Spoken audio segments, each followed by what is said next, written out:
Kreu i Partisë Demokratike Sali Berisha mbajti një fjalim të fuqishëm para grupit të djathtëve europian në Asamblen Parlamentare të Këshillit të Europës në Strasburg. Diskutimet për këtë samit u fokusuan kryesisht tek kërcënimet e ndryshme ndaj kontinentit, përfshirë edhe rrezikun rus, por Berisha theksoi se për shqiptarët problemi më i madh është i brendshëm. Ai nënvizoi se kartelet shqiptare të trafikut të drogës jo vetëm që kërcënojnë Shqipërinë, por kanë ndikim të drejtpërdrejtë në tregjet europiane duke përcaktuar çmimin e kokainës.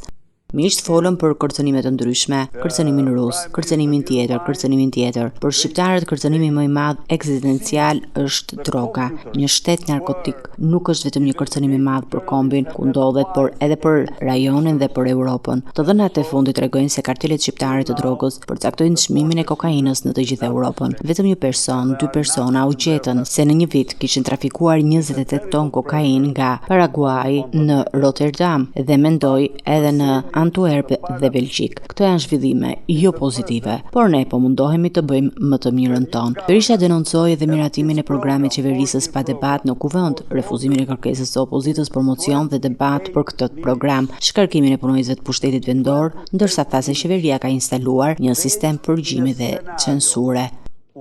Qeveria e re dhe programi i saj, programi 4 vjeçar, u votuan për 28 minuta, mbi bazën e një skenari të përgatitur mirë, duke shkelur kushtetutën, duke shkelur gjithashtu dhe rregullat e parlamentit. Ata votuan me urdhër të kryeministrit në sallë, votuan për 28 minuta. Ky ishte debati. Kur ne si opozit kërkuam të vijë një mocion për debatin mbi programin e qeverisë, u refuzua. Të drejtat kushtetuese dhe të drejtat që burojnë nga rregullat e parlamentit të deputetëve nuk respektohen as pak.